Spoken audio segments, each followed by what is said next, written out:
All right, man. This is another episode of Chop Up. We're gonna talk about a topic that is near and dear to a lot of people, man, especially in Texas. It's critical race theory. What does it mean? You know, where does it come from?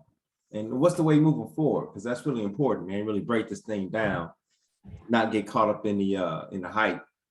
You see stuff on the news and stuff like that. But what does it all really mean, man? I got a situation on a on a meeting with us, man. We'll talk this thing through. Critical race theory, bro. So in regards to it, the first thing I want to bring up before we even break it down is, and I said this on a Facebook post recently, the fact that they put critical race and then put theory behind it is already a scam.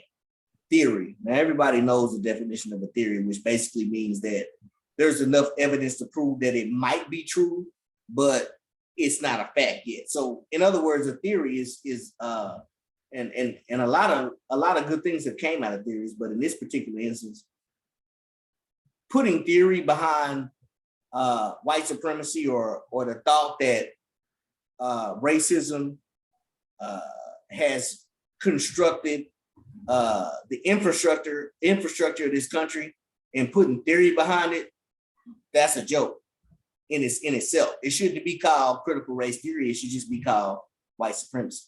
So the whole term critical race theory to me is already off. That's off. That's wrong. It's not a theory that the foundation of this country was built on some demonic and terrible shit. You know what I'm saying? So it's not a theory that race has to do with things that have gone on in this country. So that's kind of where I want to preface that shit at as far as my idea goes up. They threw out critical race theory and they got the Republicans, and especially in Texas, then got the Democrats, so forth and so on. But at the end of the day, my whole problem with that shit is, and we shouldn't subscribe to that as black people because it's not a theory. White supremacy is real. So that's where I would start off with that. Preface that shit with that. I mean, I find it, first of all, that's a good perspective, man. I find it interesting that they start off with, pushing back against critical race theory, but you wouldn't do it against any other group. Right. If any other group had a grievance, right? And then throughout history, they get paid reparations. Other groups are looked at a different way than how we're looked at, but it's not a theory when it comes to the genocide of the Native Americans. It wasn't a theory when it came to the Japanese people being put in concentration camps during World War II. It wasn't theory when you talk about different things happening with the LGBTQ community or whatever, right? These things aren't theories; these are actual facts. But when it comes to us, 400 years of enslavement, it's a theory, and I think it's because, what I'm saying, they want to feel good or not feel bad. They don't want their kids to feel bad about the role they played in history historically. And the truth is just the truth, and it makes everything in the present make sense. But if you keep living in this fantasy, it's because you want to feel good. We'll continue to have these racial issues in America because nobody has uncovered the truth about why things are the way that they are. Bingo. And it's almost like this, right? So everybody claims that they're patriotic, right? And what do they tell you in any competition that you're in? They always tell you, if it's a team sport, right? Your weakest link is how strong you are, right? So let's just keep it above. The American black is the weakest link in this country, right? So they sitting here debating on whether or not to put us in a position to be at a higher link, when at the end of the day, first of all, truth be told, in just the general terms and how we operate, we are really still submissive to white supremacy, even those of us that think differently, right? So we submissive to it just by infrastructure alone. So if you boost us up and get us to where we need to be, it'll make the whole country better because we are the weakest link, unfortunately. Now, we're not the weakest link in regards to potential. We just weakest link in regard to the way that the system is structured against us, right? Mm-hmm. So they teach you all the time, history. We can't repeat the same history or blah, blah, blah, whatever. But when it's just like you said, B, when it comes down to our particular group, the Black Americans, now all of a sudden, everybody needs to pull their bootstraps up. Oh, we need to forget about the past. They don't tell the Jews to forget about the past. They don't tell the Hispanics or Mexicans that come over here across the border. They feel sympathy for them. Maybe not so much the Republican Party, but the Democratic Party. But when it comes to us, everything is situational, and there's never a generalization that we have been mistreated overall worse than everybody else, and we need to right that wrong. They don't want to do that, man. It's just like you said, they don't want to, and they don't want to hold over. It's not that they don't even want to hold over their head. They don't really care about holding over their head. The reason they don't want to hold it over their head is because if you accept the fact that this has happened, then you know you got to start cutting some checks. And that's just what it's about. That is a good point, man, because I read somewhere they were thinking about doing 450,000 to families that were separated at the border, right? Mexican families. But they haven't given African Americans or people who they enslaved, freed people who they enslaved and brought to America, $4.50. But you're gonna give them 450,000? Exactly, bro. And even though, you know, and a lot of people are bringing that up too, because it's like this, and here's how I look at it. See, Black people, especially the American Black, right? We compassionate to everybody else's situation. I feel them on that. I feel like to a certain degree, because I'm compassionate about my brothers that don't even like me, because Mexicans don't even really overall don't even like Black people anyway. But we still feel compassion for them. We still, especially in the Democratic Party, we still make excuses for that. But at the end of the day, here's how I see it, right? If a little boy that grew up in this country, grew up to a crackhead ass mama and a deadbeat ass daddy, and he Black, and he make a bad decision, he go to prison, nobody care about that. Nobody cares that his family situation, which is the same as Mexicans coming across the border, nobody cares that he don't get $450,000 because he grew up into a fucked up environment. Now do it. You see what I'm saying? Nope. So it's not that we hating on whatever they're doing for them. It's just the fact that, you know, we shouldn't feel bad about saying, hey, man, that's not right. Because at the end of the day, here's what them same people do when they come to our country. When they come to our country, they look down on us and say we got opportunity. But if that's the case, why don't you stay in your country and make it work? You know why? Because they talk about us being violent and all this shit. But if you know what's going on in Mexico, you know why they coming across here. But they ain't strong enough to go over there and stand up against them cartels and go to war with them cartels. But they can come over here. They're going to give them resources over here. And that's going to affect who? The bottom class over here. Because now you got a new bottom class coming in that's willing to take anything. That affects us. I'm not mad about it, but let's just be honest about it. It affects us in a negative way. And every other culture puts their culture first but us, man. It's deep. It's deep, bro.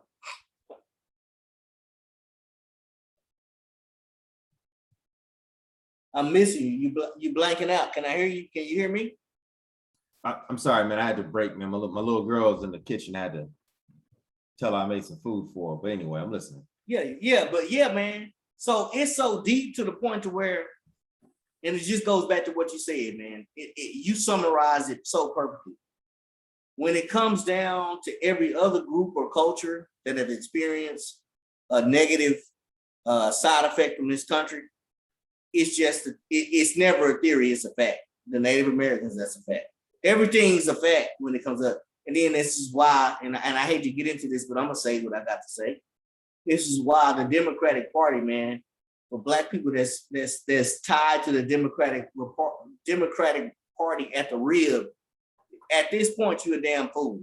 You know, I wasn't gonna say that at first, and I've been very, very choosy with my word, but at this point, you're a damn nickapoo. Because they sitting there doing all this shit right in front of your face, but telling you that if you not Black, you don't vote for them. And that's all they gotta do. Or they gotta show some niggas shucking and jiving and doing dances and shit and doing bullshit. Meanwhile, while they giving every other culture some actually tangible shit or some bills that will actually allow them to be able to prosper. And y'all is going with little or nothing. You know what I'm saying? But they just made this month National Hip Hop Month. So is that what they made? Like that? Yeah, like we didn't ask for that. We don't care about that. Yeah. Well, here's the crazy part. Here's the crazy, I didn't even know that, but here's the crazy part. The original purpose of hip hop as it grew back in the Gap, even before we started taking the interest in rap and hip hop, it was about fighting against white supremacy. It was about fighting against degradation of the American Black culture. It's not about that now. So now you're giving us a National Hip Hop Day when it's all the way live. Like there's nothing really, and I ain't gonna say I mean, you have your artists here and there, but at the most part, most of hip hop now is pretty much violence, drugs, hoes. I mean, and I ain't against that because that is a part of the game, but there's nothing really where, you know, at least back in the day there was balance, right? We had Tupac. Tupac gonna talk about saying fuck these hoes, but he gonna also say on the flip side, he gonna say, dear mama. You know what I'm saying? We don't get none of that now. Now everything is just, and because there's good and bad in every society. So you kind of identify with the bad parts first because it's human nature to be simple, and we go towards that first. But then it's also good to get that uplifting part too, right? So hip hop today, at least the mainstream portion that they pushing, doesn't even go with the ideology of fighting against white supremacists. So yeah, of course they say it's National Hip Hop Day now. It's deep, and I didn't even know that. You know what I'm saying? Yeah, man. So hip hop, I feel like like you said, there's no balance. You used to have groups. If you go further, if you got, you know, Queen Latifah, you had Heavy D, you had with the Flavor Unit, you had Moni Love, you had artists that were positive that weren't gangster rappers, right? Right. Now all you have is that one genre. But let's break this down. Who controls hip hop? It ain't us. Like we don't control BET. That's not us. We don't run that company. So who's giving us the culture? Exactly. And the irony on that is, I think my answer would be Jews. Jewish people are the ones that determine where hip hop goes. Because if I'm not mistaken, they control most of the major media outlets. So, and it's just like you said earlier. I think you talked about this when I was at your crib, man. You said that, and what did you say that was monumental, man? You said when niggas say the N-word or niggas talk about killing niggas, there's no outrage until you start talking about gays, other cultures, ethnicities, or anything else. But when niggas talking about killing niggas, there's no outrage on that. Not from niggas or from the powers that be. No. And that's basically what it boils down to, man, to answer your question. As a matter of fact, they say turn the music up. That's basically what happens, man. Oh, they love it. They love it. But dig this, man. Hip hop and rap music, because I think there's a difference. But let's just say, for simplicity's sake, we want to say current hip hop. It's stuck in a 17-year-old adolescent type of mindset. It is not a mature person. It's been stuck in this mindset, I'd say, since the early 90s. This super macho gangster persona type of mindset where everything is about being tough. Everything is about getting women, you know, getting cars, doing drugs. It never matures. And when artists mature, like Jay-Z, when they mature and they start talking about stuff that 40-year-olds can relate to, then it becomes— they kick them out the game. Yeah, then you got to kick them out the game. It's no longer, but that's what every artist matures. If Pac was alive today, he wouldn't sound like Ambitions of a Rider. He would sound different if he was still making music today, because that's how life is supposed to grow and mature. Every other genre, they let their artists mature and they grow old, and they still accept and they still want to hear from it. But hip hop, you want to cancel the brother when he ain't talking about doing mollies and pop Percocets and stuff. Right. When he's not in his lower level young mind frame, which we all been there before. Right. We've all been there. And some of us are still there. In some aspects, I can't lie, I'm still there. So it's like, though, but they won't allow us, even, and I'm pretty sure even the niggas that's done made it to the level that they at, they still there to a certain degree. But they do have enough sense to know that if I give them this booty shaking, though, I also got to give them this too, because we want to let them know. Entertainment is a time and a place, everything. Yeah, we're going to get wild when we're young. We're going to have fun, because all cultures do that, right? Right. All cultures messed up when they're young. We all confused. We all sinners. We all a part of a sinful nature that's ran by Satan in the world. But see, what they want to allow us to do is they kill us as soon as we start talking about mixing that shit up, because they know if we mix it up, the young nigga that's coming up, that's going through whatever he's going through, right? He's gonna take, that negative aspect is gonna gravitate him in. But then when he see, oh, okay, but they did it like this. Oh, I can do it like that too. And I can be productive in another way too, and it's okay. And they got it in the music that I can understand. That's when they say, oh no, we cutting that short. We don't want none of that. They just want to keep it, like you said, in the adolescent. Man, boy, you get this, man. In an adolescent mind frame, man. Adolescent mind. I ain't never even thought about it from that perspective, but that's exactly what it is. Man. I'm gonna pull it all together for you. So the riots in California, the LA riots, right? During that time, you had groups like Public Enemy they came out with a song called Fight the Power That Be, right? Right. So and there were still conscious groups that were still making conscious music.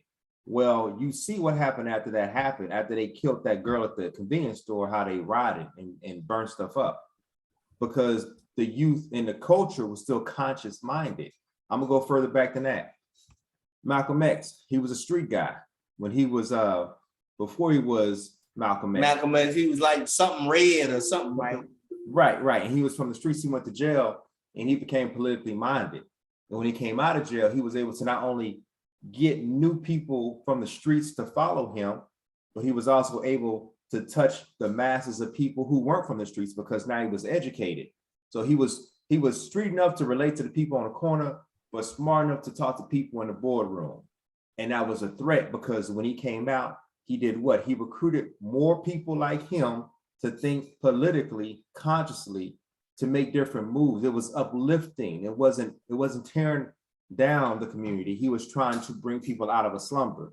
So to me, in my head, I think hip hop has been weaponized against us in a way that, you know, as long as they keep the masses asleep, as long as they keep the masses killing each other, talking about drugs, doing all this stupid stuff, they'll never get politically minded.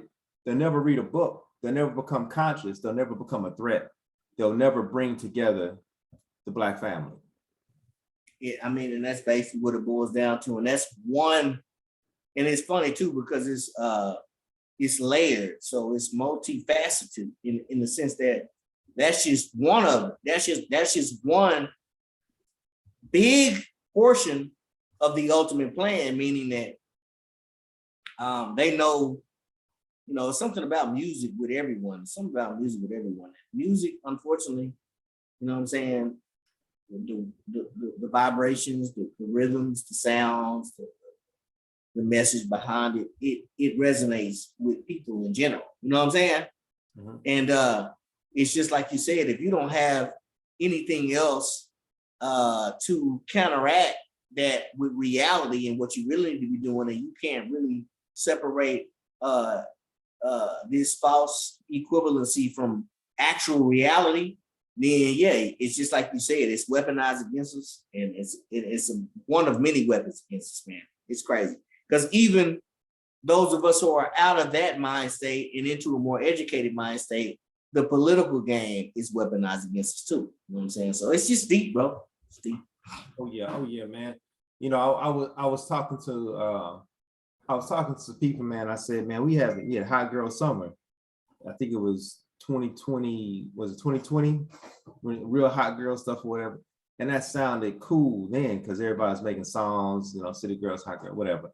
But I said in 1999 we had Hot Girls. In 1999, Master P and we Cash did. Money. Yeah, it was saying the same thing. So, bro, it hit me like a ton of bricks. You got over 20 years of being stuck. These girls have been hot for over 20 years. They never fizzled out. They never calmed. They never got cool. They never matured. How hot you gonna be? You gonna be hot for 21 years? Like, there's no consequences. We don't talk about the consequences from the hot girls from 1999 who had babies out of wedlock, who had to raise those kids without the dad, who had to go through the system, you know, to try to get some type of help from the system. You know, what that does to the kids seeing their parents fight each other. We don't talk about hot girl summer or hot girls becoming single parents, becoming struggling parents, becoming bitter like that. We want to talk about the first phase. The first phase is put something short and tight on, walk around, look cute. But what happens after that when you produce a baby? You know what I'm saying? What's the end result of being a hot girl? or being a hot boy. We don't talk about that. No, we don't. And being somebody that understands that to a whole different level. Like, I understand my sins. I understand that I'm paying for those in somewhat of a huge manner at this point in time. And it's just like you said, it ain't just hot girls, it's hot boys too. So in other words, we all have a responsibility at a certain point in time to say, hey, look, man, you know, and I always tell my partners this, you know, I always tell everybody this. I say to myself, I say, man, look, I always say you get what you pick. So if you being a hot girl and you get you a hot boy, and that hot boy don't turn out to be whatever it is you thought it was going to be, then you got to deal with the consequences of that. And it goes for both parties. And me and you both know the consequences of not cherishing your body and making sure that you get with somebody that's going to do the right thing by you and your kids. So it's a combination of both. And I don't want to put all the blame on the women because, you know, the way that Black men are over-sexualized, we get token points in the street, you know what I'm saying, for being able to dominate women. So you get caught up in that and thinking that's some kind of accolade, but it's not. So it's just to throw the only way the hot girl summer shit work is if the niggas fall for it. If the nigga was just like, I don't want no hot girl, I want me a motherfucking lady. Yeah. You know what I'm saying? But what are we gonna do though? By nature though. So it also flips back on the woman though. By nature, you acting like a hot girl summer with your short skirt on, and you inviting me in. I might not have enough spiritual strength or whatever it is at that time, especially when you're young, to say, nah, you ain't really that ain't really you gotta go hot girl with him. You know what I'm saying? You go hot boy and then hot girl. So it's just like you said, it's just a double entendre because it's like you win, you lose. So you gotta really be grounded in the fact that, you know, men and women gotta just, you know, the youth gotta value your body more. Like, I wish I could go back and do that shit all over again, because I'd be like, man, you know, whereas I felt inadequate a lot of times. So I feel like to be adequate, I had to do a lot of things that now I regret because it didn't put me in the right state of mind. And the original me that thought that I wasn't good enough, or that I thought was a bad person because I wasn't alpha, I missed that part, because sometimes you need that part to keep the other part in check, meaning that if you maintain a certain degree of innocence, then you can attract innocence. But once you start getting out here and acting a fool, then you attract fool. You know, and that's all I'm saying. And that goes for men and women. Yeah. And they got us set up like that. Yeah. Yeah, they do. Yeah, they do. You know what I'm saying? And before they get in all of these feelings, man, like I remember I said earlier that having kids out of wedlock, look, I don't care if the kids out of wedlock, you know, or I mean, in the stats, okay, I do care in the sense that statistically, I think we're over 70% of African Americans are born out of wedlock at this point. So yeah, that is an issue. That's a huge issue. However, if you're having a hot girl summer or a hot boy summer, right, or whatever, at the end of the day, whether you married to the person, whether you get married and it fails because you're too young to really understand what marriage is supposed to be, you don't know how to be a good husband or a good wife, like you're not mentally there yet. It involves being the same thing. The same thing, right? It's just that if you get married now, you got the state involved in your relationship. So if it fails, okay, you're gonna split everything. There's gonna be some monetary consequences to that failure. So, to me, it's all the same. It's deep, man. It's so deep, man. It's just so freaking deep. And yeah, they got us out here, man. But kind of to circle back around to the critical race theory theme, and how it really goes, man. You know me, I don't give a damn about no Democrats or Republicans. But one thing I can say about the Republicans, though, when they come out here in Texas and all these other southern states and all this shit, and they really telling you, oh, critical race theory, we don't want to teach that because it's going to cause dissension and it's going to cause division and all this shit. At least I know what I'm dealing with. See, that's what I like about Republicans. They always show their hand. You know, they try not to show, oh, yeah, but we don't mean it's not racism. It's just that we don't want to cause division. Stop lying.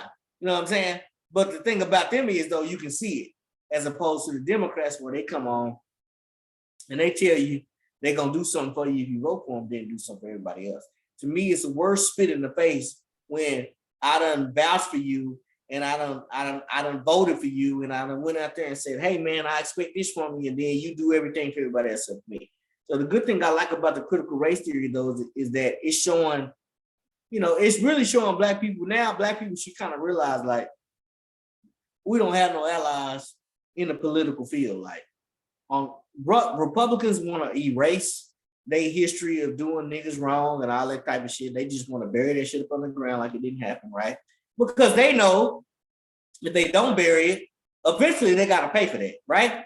And then you got the Democrats. They know they got to pay for it too, but what they do is they just use us. And I would prefer that somebody show me their real hand than to tell me that they like me and they really ain't gonna do nothing. You know what I'm saying? And that's really what we're dealing with the critical race theory. Like I said, the term itself is derogatory. It shouldn't even have theory at the end of it, and critical race should be out of it, and it should just be white supremacy. That's all it should be, because that's what it is. You know what I'm saying? Yeah, I got you.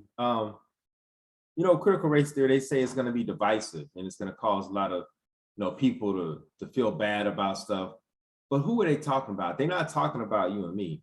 They're not talking about the people who lived it and whose family has been dealing with it. They're not talking about the people, the Americans, who had to tell their sons and daughters when a cop pulls you over, this is how you need to handle yourself to come home safely and not get shot. This is how you need to talk to the cop so the cop doesn't get scared merely because of the melanin in your skin, because your hair is curly, because you're who you are and you move around the world the way that you move around. You're a threat because you just merely exist. They're not talking about those people.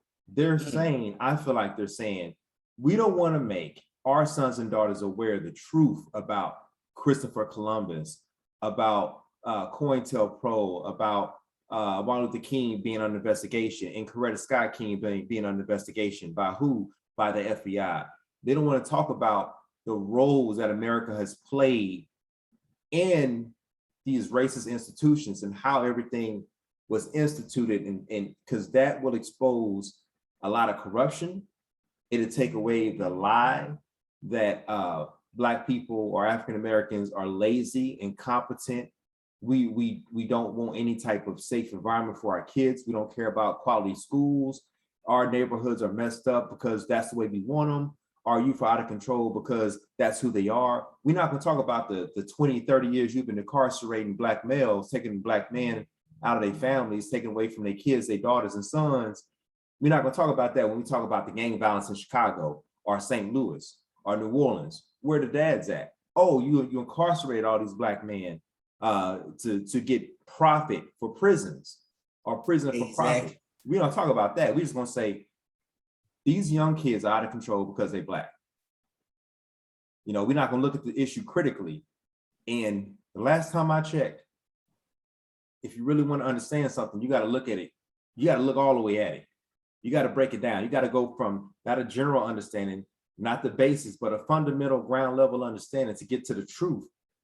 And that's what America doesn't want to do, because as long as America keeps skating by in this Disney World type of fake bull, then it will continue to do that. It will continue because it's comfortable. We make racists feel comfortable in America. We do, man. Yeah. We do it in so many ways that we unaware of, man. And when you really sit back and think about it, it's nuts, man. That's why I always say, man, these motherfuckers, man, this political system they got us bound to, it has nothing to do with us at the end of the day. And Black people got to start realizing that if motherfuckers ain't trying to right their wrongs with you 100%, they don't have your best interest in mind. And that's just where I'm at with it. At this point, and I always say this on my post, it's reparations or nothing for me. I already was raised in a religious, way to where you don't put your faith in politics at all, right? Yeah. So in my mind, politics is strategy. So strategically, if you are requesting me to vote for you and you are not at the very least promising that you're gonna do something that I said that I need to financially be stable, why would I in the hell would I go against my spirit to involve myself with you? And that's where I'm at with this shit. And I'm gonna stay there. So it doesn't matter if it's Republican or Democratic. I won't be placing no votes. Somebody say, hey man, if you vote for me, I'm gonna write you some checks for all the shit that we done wrong. America don't want to do that. America will rather perish than do that. If somebody said, well, we'll give you everything we got from every other country if you just right your wrongs with the American black folks that done made y'all rich, they won't do it. So in my mind, I ain't moving off my square until they say that they're gonna do what they're gonna do, because at the end of the day, I know that even if I move off my square, that's a trespass against God, even depending on them to do whatever it is that they're supposed to do for me. So I definitely don't want to be looking up to God asking for forgiveness for a sin that I done committed for nothing. And that's how I see it. That's how I'm gonna see it, and that's how I'm gonna die by it. You know what I'm saying? Yeah. Nah, man, I get it, bro. I get it. I mean, you talk about these political parties, either side. I feel like it's two sides. Either side. They're the same. They're the same. One, like the you same said, thing. one is upfront about what they're gonna do, who they are, what they stand for. The other one is gonna use nice, colorful wording, package it in a nice way for you, and then lie to your face and not do anything on the back end. I like the one that's straight up to begin with. I can respect that. At least you tell me you don't want me. At least you tell me you don't like me from the beginning. But I also understand that the KKK and the Dixiecrats, like all these, the Democratic Party used to be the racist party. It was not the Republican Party. And it was not the Republican, right? So everything is switched. And who knows, in 20 years, it can switch again. So to me, we have, in our community, bro, we have, to make it simple, bro, I feel like we have gangs. You have Bloods and Crips and different groups like that. I feel like the Republican and Democrat Party, nothing but some gangs. Oh, most definitely. You know what I'm saying? Like, and the worst part about it, bro, is Americans get so caught up in these ideas. But, you don't have to be so binary. I can be pro-choice and also still want to keep money and not pay a bunch of taxes. Like nothing is, they make you fit in this box where you have to be. Oh, that's so deep. And I don't think like that. Most people don't think like that. You know what I'm saying? And it's so deep because at its essence, and it's funny that you say that, man. That's the nail on the head right there. Because at even American black folks, at our essence, we have conservative values. We just don't agree with conservative racism. You know what I'm saying? That's it. That's it. We got conservative values. We really align with Republicans, but Republicans have outrightly showed that they racism against us, that it makes it look weird if you go Republican, but at the end of the day, I really ain't with abortion, or I really ain't with immigrants coming in illegally and making but the problem is though, if you say that, the Democratic Party will look at you and say you're a coon, and then turn around and not do nothing exactly for you. But here's another part. Then you got the Republican coons, black people that just take it too far. Come on, baby, now. And I ain't gonna say their names, but it's a couple of them that are really intelligent black women that are Republican supporters, and they have good points, but baby, you going above the line because you just trying to act like there's no racism. That's not true. The Republican Party is racist as hell, and they do believe in maintaining white supremacy, as does the Democratic Party, who hides it. So, but what makes it fucked up for us as black people, realistically, like you just said, there's no I'll give you an example. I'm all for the fact that Greg Abbott and them feel like they don't need to mandate vaccines. I'm for that, right? But I'm not for the fact that they don't want to wear a mask. I feel like if you ain't gonna wear the vaccine, wear a mask. If you ain't gonna get the vaccine, wear a mask. It makes sense to me. So yeah, I get it. Don't motherfucking shove no shit in me that you just made up. I'm with Greg Abbott on that shit, but at the same time, I'm not with you when you say, yeah, don't shove the shit in me and I ain't gotta wear them. But nah, bitch, you gotta wear your mask because we know that COVID is real and it's out there and it's hurting people and they not recovering from it. And the ones that do recover from it, they have issues. So wearing your mask, if you're gonna be out and about in a public place for a long time, I agree with that shit. But I definitely don't agree with the fact that I gotta get the jab. So it's like, it's this thing, it's this weird niche where Black people is in where we can't go to either side. It's nothing there for us. And we need to create something for us, bro. We need to create something for us that think conservatively, but also that think logically and don't want to involve racism in our shenanigans. But we ain't came up with that yet, though. You know what I'm saying? It's deep. Looking at that critical race theory part of that, man, like it's deep because I can look at that, the statement that you just made, and I could say historically, and we're going to start with America. So let's just start. Let's look at America, but let's go further back than that. We can go back to Rome almost. Europeans are Caucasians, because now that I'm going back in history, I'm not going to say white, because white was something that was invented around the 1700s to establish a dominant society over the people who they enslaved. So it came with legal term, legal powers, own a gun, vote, stuff like that. So white is a fake, it's a fake construction, it's a social construct, it's not real at all. So Europeans are Caucasians, right? Right. They have not been in a position where they've been told what to do forcibly. Like I feel like they've always been in a position where they were in control of things, whether they were colonizing people who were already free, stealing people's lands, or committing genocide like they did against Native Americans, or whatever the case may be, going to other places saying that they discovered it, but it was already discovered by the Aboriginal or the Native people who were there, the indigenous people. But they never been in a position where they had to be, they were told, you must. So this whole shot mandate, I mean, it's happened in the past with other pandemics, and they were able to, you know, get immunization over time. But I think especially now it's so politicized, they don't feel like they should have to listen to the government, even when it's for the benefit of all people who live in this country to be healthy, to wear masks. I feel like it's a big kickback because a lot of people say, you will not tread on my rights. You don't own me. You can't make me. But meanwhile, other groups like us, African Americans, right? We're so used to the government telling us what we can and cannot do. Is nothing really for us to just fall in line. Not fall in line, bro. I'm not saying it's right or wrong, but when you look at that from a critical, but you just saying that at the end of the day, we are more susceptible to fall in line than everybody else because that's what we used to doing. I mean, not because we wanted to, but because they killed us if we didn't. So it's not like we had much of a choice in the matter. But with them, bro, like, nah, man, they not gonna, unfortunately, even if it's at their own benefit for their own health, they're not gonna listen to people. They're not gonna listen to the government at all. So that critical race theory, there you go. That right there sums it up. Sums it up, bro. Man, it's thrown out here for us, man. We just gotta,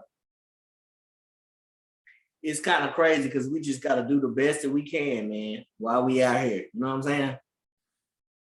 We just gotta do the best that we can while we are out here. That's all we can really do. Ain't that crazy, man?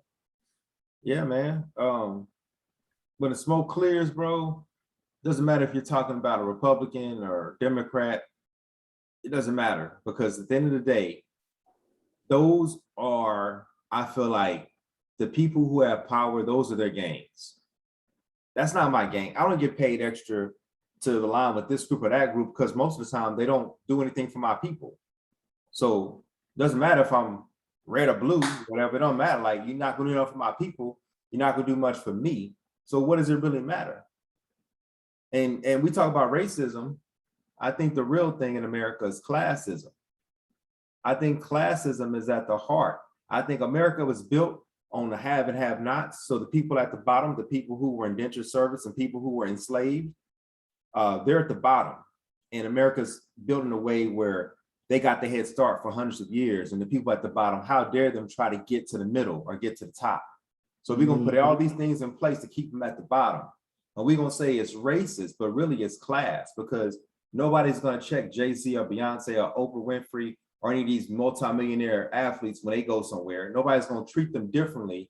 They're gonna be very cautious how they deal with them, even if they are racist, because those people have a better class than them. They're at the very top. You can't cuss Jay-Z out on the street. and call him the N-word and think it's not gonna come with some consequences, but you can do that to Malik down the street. You can do that to Jamal. You know what I'm saying? Exactly. So while America wants you to follow the racism story, I'm following the class, bro. I'm following the class, man, because peep this, right? If me and you, if we go out and we buy 5,000 Nike stocks, right? Say something happens and we go to jail, or we get in a coma or whatever, right? Say, no.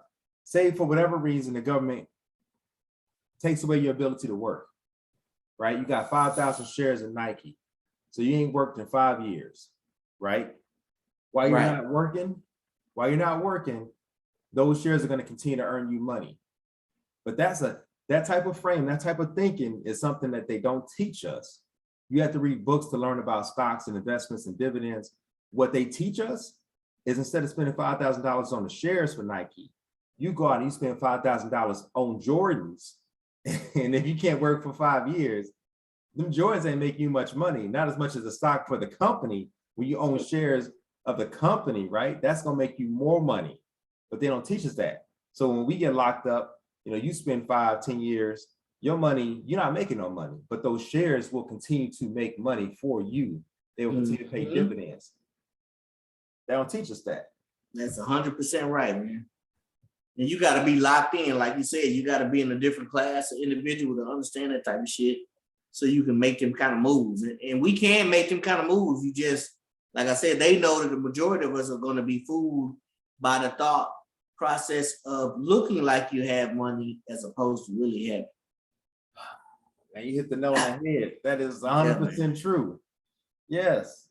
And I think and I'm guilty of it too. So I can't really say I know it because I've experienced it. So what I'm saying is not to not nobody else.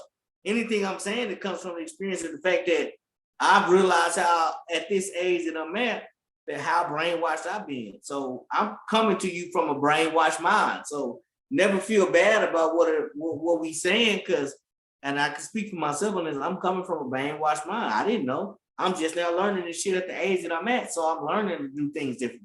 You know what I'm saying? Mm-hmm. Yeah, man, because us as a people, back to critical race theory, we're in this country, bro.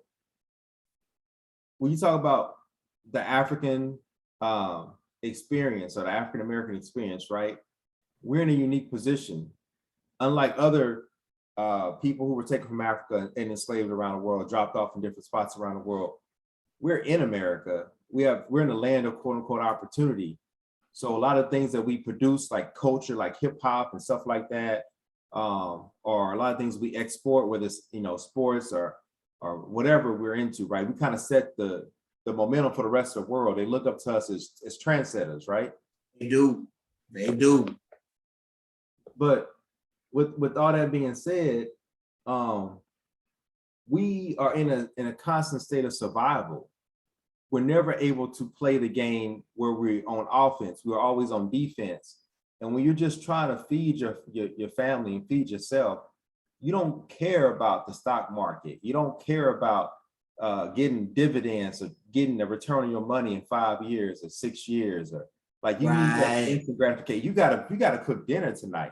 And as long as they can keep you stuck in that survival mode, you could care. You'll never thrive. You'll survive, but you won't thrive. Never thrive. Meanwhile, they buy boats, they taking vacation trips, they're out here investing in overseas companies. But we're just surviving, man. It's a different ball game. We're in a totally different ball game, man. Yeah. And I'm gonna say this, man. I would say poor white folks and poor black folks, that's the same. Got a lot in common. It's the same. Yeah, it's pretty much the same. Trailer park good. That's pretty much the same thing for the most part. Barrio. The problem is what they do with them, the Republicans and everybody else, what they do with them is though, they've convinced the poor white boy in the trailer park that he's still better than us and that he needs to hate us still. That's a game that they running on them. That's a totally separate game. Kind of like, in other words, that's the game. The Republicans running the game on the poor and middle class white folks. The same game they're running on them is the same game the Democrats running on the poor and middle class black folks. It's a game. Because at the end of the day, if you ever talk to a real country poor white boy, he got some of the same values. He got understand some of the same principles that we understand. He got a certain moral code that he lived by, right? You know what I'm saying? The only thing the difference is though, racism is a part of that motherfucker. That's the difference. If you took away the racism aspect, that poor white boy, that middle class white boy, he just like us. That's the crazy part. But you know, the Democrat, the Republicans done fooled that crazy white boy that his ass is more fucking valuable than us, even though he in the same position as we are, and they ain't gonna help him no more than they gonna help us. You know what I'm saying? It's a game, man. Nah, man. Matter of fact, they gonna tell him, hey, man, you know, that's the enemy right there. Those people across the tracks, those are the bad guys. That's the bad guys, man. We ain't gonna do nothing for you, but we gonna point out where the problem really is. This is the reason why we can't do nothing for you is because them niggas over there. Yeah, The racist white boy that grew up in a race, why would he not believe that to be true? You know what I'm saying? Man, you got see, man, when you look at history, you always got to be careful when somebody tells you who the enemy is. If you go back early America, the enemy were the people who were already here. They were the robbers, they were the savages, right? To quote unquote, let them tell it. But they were just native Aboriginal people who were already here, who were enjoying their life, being peaceful until somebody came and try to take what was not theirs. Exactly. So if you go back to any war, somebody's pointing a finger saying, hey, that's the enemy, right? How can I, like Muhammad Ali said, how can I go to Vietnam and fight for the Vietnamese rights when I don't have rights in my homeland? That's not a quote, but that's very true. So you told me that was the enemy, bro. Anytime somebody tells me who the enemy is, anytime the government tells me who the enemy is, I don't believe it. I don't necessarily believe it. I got to do my own research. Oh, man, you remember what they did to Gaddafi? Turns out Gaddafi was just trying to change the type of currency. They killed him because he's about to change things. And man, the United States, man, run all kinds of scandals, man. It is what it is. You know what I'm saying? To a certain degree, it's to our benefit. But you know, we just gotta look at that shit a little bit differently now. You know what I'm saying? I look at that shit a little different. That's all I'm saying. Yeah, man. You're not easily fooled by the patriotism. You got to get past all that patriotism and nationalism and look at the actual truth, what these organizations stand for. Not real truth, not the idealistic. Yeah, the real truth. It change how you view stuff, man. It'll change how you look at shit, bro. Period. Point blank. Period. You know what I'm talking about? Yeah, I think we covered this shit, man. We don't put some cold-blooded points out there. You tell me, man. Yeah, man. It's already, I think it's been about 40 minutes, man. We're good. Yeah, man. We gave them all they need to know. Yeah, man. We put something on their brain tonight, man. You know what I'm saying? So y'all make sure y'all hit that like and subscribe. And we'll be back with more videos with your boy. And yeah, man, we just gonna put y'all up on some, you know what I'm saying, some game from a different perspective, you know what I'm saying? So because sometimes, you know, you get caught in traditional behavior. And sometimes you gotta look at that shit, you gotta jump outside that box and look at it from a different perspective. You know what I'm saying? Sometimes you can't use your contact lens, you know what I'm saying, to see where this thing begins. You know what I'm talking about? But yeah, man.